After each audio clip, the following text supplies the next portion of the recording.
Les princesses créent leur propre clarté, les princes les éteignent. Ils ne marchent pas ensemble, mais tuent les distances. Profession, ogre gros, gras, vert. Je porte mon humanité devant moi, je m'en défends, encombrant l'espace d'une anatomie trop large. Ma nourriture est verte, je prends des douches de boue. Comment? Étant fabriqué, le sang ne coule plus dans mes veines? Mais sur la neige ou dans du lait? Il y a un mélange visqueux à l'origine de tout désir? J'ai été inventé à des échelles variables. Hologramme, pain d'épices, image à découper. Quelqu'un doit m'embrasser pour me rendre acceptable. Une rose aux yeux marrons me conviendrait, ni belle, ni laide, mais relevant de l'essence jeune fille. Naturellement pigmentée, elle entrerait dans ma vie instantanément. Mon travail consiste à transporter le virus de la peur. Porteur sain, je suis payé pour effrayer les enfants. En cochon, je ne sens plus ma force. Parfois, je lance mes dents en caramel dans la salle. Après le spectacle, je rentre chez moi et lave mon costume. Quand je touche du linge mouillé, je redeviens gentil. Plier des draps me rassure, me rend entièrement calme. Cuisiner m'exalte. Je possède une collection de robots mixeurs des années 50, aux formes entièrement arrondies. J'aime repasser mon déguisement en regardant les informations. Au début, je cousais moi-même les têtes de loup, m'exerçant avec un gant trop grand. Dans mes rêves, passent Robin des Bois, de liane en liane, Thierry Lafronde et plusieurs princes californiens en Harley-Davidson sur des routes ensoleillées.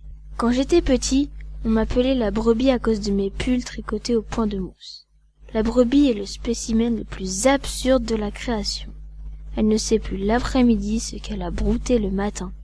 Quitte à être un animal, je préfère être méchant d'apparence, mais gentil dedans. Quitte à être un animal, je préfère être méchant d'apparence, mais gentil dedans. Je désire quitter ma peau épaisse, abolir la souffrance du poids corporel, le châtiment gravitationnel de l'âge. Pour avoir l'air princier, il me faudra une légère chirurgie et un maquillage camouflant. Parfois, la chemise blanche et les pantalons noirs suffisent. Il n'est pas obligatoire d'être bouclé ou beau comme le jour. Les cheveux raides sont acceptés, doublés d'un sourire qui donne une figure triangulaire. 3 minutes avant la fin de l'histoire, je brosserai mes habits neufs, au milieu des ronces. Dans l'intervalle, j'aurai embrassé une bouche extraordinaire et tenu des mains blanches. De bête, je deviendrai beau et n'en reviendrai pas.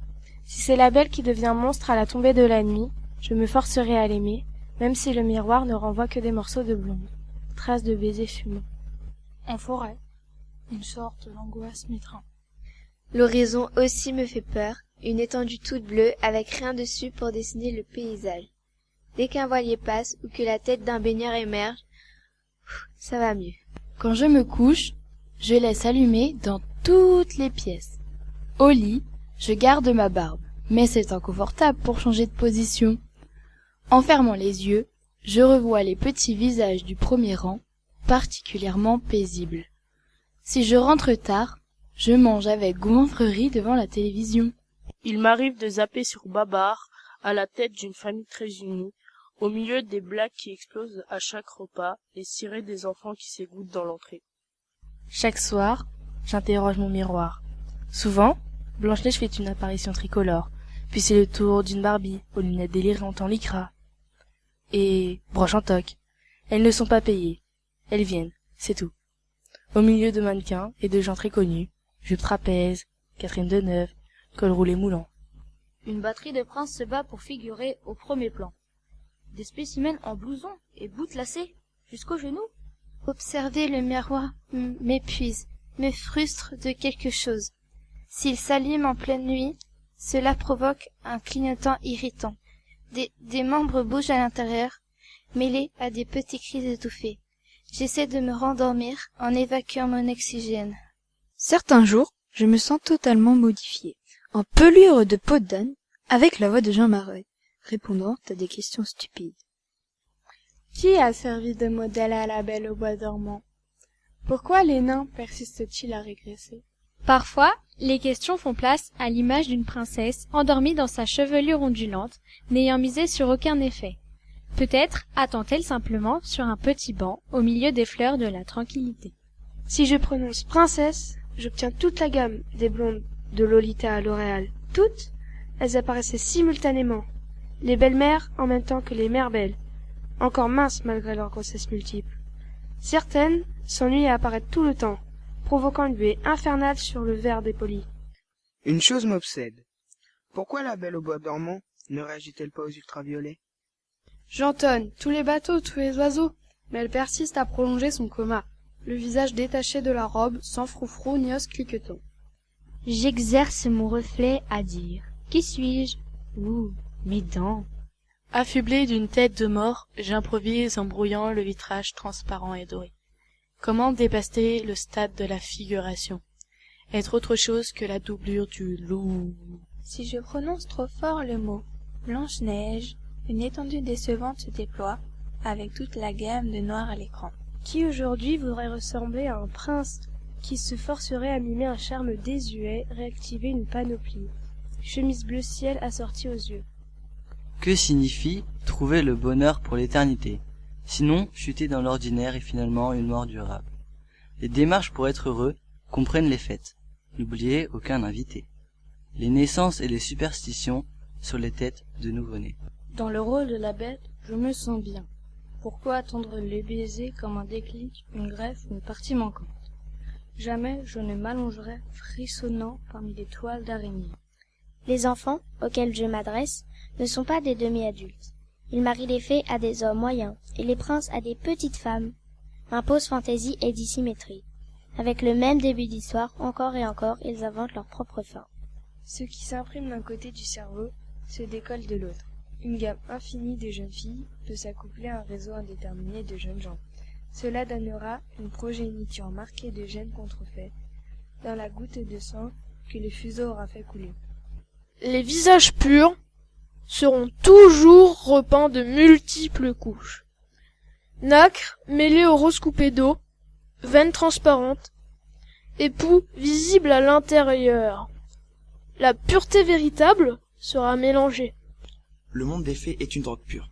Blanche-Neige ne bronze pas, Cendrillon a bonne mine. Viviane et Morgane se retirent vieilles, effondrées à cause de Merlin, très aimé par le roi Arthur, qui sut vraiment accueillir les dames. Aveuglé par la blancheur, tout prince souhaite préserver sa fiancée. Si tu as trop chaud, ouvre un peu le cercueil. S'il y a trop de lumière, tu le fermes. La buée obscurcit la vitre. La première jeune fille connue est représentée dans les livres, baignant dans sa robe, émotive, attendant un prince aux oiseaux, celui qui a les chaussures pointues et un air efféminé. Ensoufflé, il prend les virages très courts et arrive en mangeant du chocolat, cassant la tablette par le coin. Claudiquant, d'une naïveté désespérément enfantine, il apporte quelque chose de précieux, son cœur, toute sa fortune. Si on réduit les oppositions, filles, garçons, laide, belle, on aime une histoire construite en quelques jours dans une forêt flambant neuve, une minuscule maison, et dans la maison, une bouilloire fumante.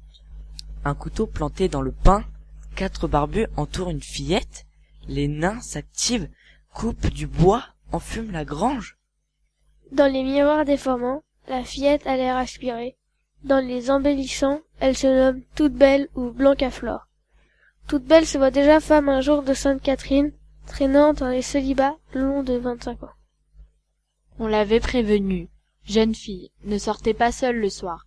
Ayez les ongles faits au bal des débutantes. Ne rimez pas avec petit lit blond. L'élément original provient de l'absence totale de réalisme dans un univers entièrement composé. Tout prince vaut un être humain, toutes les perruques sont dans la nature. Une mère voulait un garçon, et ce fut une fille. Voix tremblante, un garçon, un garçon. L'enfant grandira dans l'idée du sexe opposé, portera des robes de princesse, vêtements mortels, cousus à la perfection. Elle sera teinte, ce qui est beau et blond ne peut être mauvais. Retournée comme un gant, l'histoire se termine où elle devrait commencer. Être heureux, avoir beaucoup d'enfants. Les enfants sont-ils mûrs en naissant? Et les mariés moins jeunes que sur les photos? La jeune fille aurait épousé un barbu bienveillant, déjà expérimenté. À travers la haie qui laisse entrevoir le château, extension de la maison, architecture gonflée, on célèbre quelque chose. Clic, clic, clic, des appareils photo. Bégonia, jasmin et giroflée odorant épuisent la mariée qui veut fuir toute cette écume. Le jeune homme pourrait dire non et retourner instantanément vivre dans les bois. Pourquoi avoir construit des refuges uniquement pour les ours? Rarement sont décrits les rythmes quotidiens du groupe nucléaire. Un petit cochon catapultant une boulette de boue sur le groin d'un adulte, un deuxième pinçant les oreilles de son porc de père, le troisième démembrant une poupée Barbie. Qu'est-ce qui vaut la peine d'être raconté? Que les hommes vieux épousent des femmes jeunes, qu'ils deviennent père et grand-père du même enfant.